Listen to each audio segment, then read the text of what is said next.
ವೆಹಿಕಲಿಂದ drinks ಬಂದಿದೆ ಬಂದ್ಬಿಟ್ಟು ಅವ್ರು ಇಲ್ಲಿ ಮುಳ್ಳಯ್ಯನಗಿರಿ ಸ್ಟೆಪ್ ಹತ್ರ ಒಂದು 50 ಮೆಟ್ಲೆ ಸ್ಟೆಪ್ ಹತ್ರ ಅಲ್ಲಿ ಕುತ್ಕೊಂಡು ಆರಾಮಾಗಿ ಡ್ರಿಂಕ್ಸ್ ಎಲ್ಲ ಮಾಡಿ ಸ್ವಲ್ಪ ಇದು ಮಾಡ್ತಿದ್ದಾರೆ. ಮತ್ತು ಹೋಗೋ ಬರೋ ಹೆಣ್ಮಕ್ಳಿಗೆಲ್ಲ ಡ್ರಿಂಕ್ಸ್ ಬೇಕಂತ ಹೇಳಿದ್ದಾರೆ.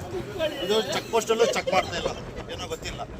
ಆದರೆ ಎಲ್ಲ ಬಂದ್ಬಿಟ್ಟು ವಾಟರ್ ಬಾಟ್ಲಿಂದ ಹಿಡಿದು ಡ್ರಿಂಕ್ಸಿಂದ ಹಿಡಿದು ಇದರ ಆರಾಮಾಗಿ ಪ್ಲಾಸ್ಟಿಕ್ ಗ್ಲಾಸ್ ಇದ್ದಾವೆ, ಪ್ಲಾಸ್ಟಿಕ್ ಗ್ಲಾಸು ಪ್ಲಸ್ ಡ್ರಿಂಕ್ಸ್ ಇವೆಲ್ಲ ಇದ್ದಾವೆ. ಇವೆಲ್ಲ ಚೆಕ್ ಪೋಸ್ಟಿನ ಚೆಕ್ಕಿಂಗ್ ಆಗದೆ ಬರ್ತಾ ಇರೋದು. ಏನಕ್ಕಂದ್ರೆ ಇದು ಆನ್ಲೈನ್ ಮಾಡಿದ್ದಾರೆ, ಆನ್ಲೈನ್ ಮಾಡಿ ಅದೇನಾಗಿ ಸ್ಕ್ಯಾನ್ ಮಾಡಿ ಕಳಿಸ್ತಿದ್ದಾರೆ ಸೀದಾ.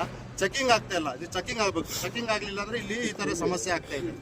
ಅದಕ್ಕೋಸ್ಕರ ಇಲ್ಲಿ ಲೇಡೀಸ್ ನಮಗೆ ಕಂಪ್ಲೇಂಟ್ ಮಾಡಿದ್ರು, ಯಾರೋ ಒಂದು 15 ಜನ ನಮಗೆ ಈ ಥರ ಚುಡಾಯಿಸಿದ್ದಾರೆ, ಡ್ರಿಂಕ್ಸ್ ಎಲ್ಲ ಮಾಡ್ತಿದ್ದಾರೆ, ಹೋಗಿ ನೋಡಿ ಅಂತ ತಕ್ಷಣ ನಾವು ಒಂದು 50-100 ಮೆಟ್ಲು ಮೇಲೆ ಹೋಗುತ್ತೆ, ಅಲ್ಲಿ ಕುತ್ಕೊಂಡಿದ್ರು, ಓಪನಾಗಿ ಕುತ್ಕೊಂಡಿದ್ರು.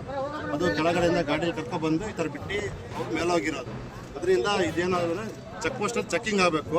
ಡ್ರಿಂಕ್ಸ್ ಎಲ್ಲ ಈ ಥರ ಇಲ್ಲಾಂದ್ರೆ ಇಲ್ಲೂ ಮುಂಚೆ ಥರನೇ ಆಗ್ಬಿಡುತ್ತೆ. ಮುಂಚೆ ಇದೇ ಥರ ಇತ್ತು, ನಾವೆಲ್ಲ ಅವಾಯ್ಡ್ ಮಾಡ್ತಿದ್ವಿ ನಾವು ಮುಳ್ಳಯ್ಯನಗಿರಿ ಎಲ್ಲ ಅಂಗಡಿಯವರು. ಈಗ ಇದು ಮತ್ತೆ ಇದು ಕಂಟಿನ್ಯೂ ಆಗ್ತಾ ಇದೆ. ಯಾಕಂದ್ರೆ ನಾವು ಚೆಕ್ ಪೋಸ್ಟ್ ಅವ್ರ ಮೇಲೆ ಭರೋಸೆ ಇಟ್ಕೊಂಡು ಅಲ್ಲಿ ಚೆಕಿಂಗ್ ಮಾಡ್ತಾರೆ ಅಂತ ಹೇಳ್ಬಿಟ್ಟು ಸುಮ್ಮನೆ ಇದ್ದೀವಿ.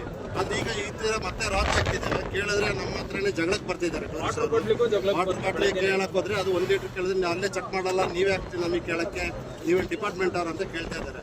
ಅದಕ್ಕೋಸ್ಕರ ನೀವೇನಾದ್ರು ಕ್ರಮ ತಗೋಬೇಕು, ಕೈಗೊಳ್ಬೇಕು. ಅದಕ್ಕೆ ಈ ವಿಡಿಯೋ ನಿಮಗೆ ಕಳಿಸ್ತಿದ್ದೀನಿ. ಅದೇನಿದೆ ಕ್ರಮ ನೀವು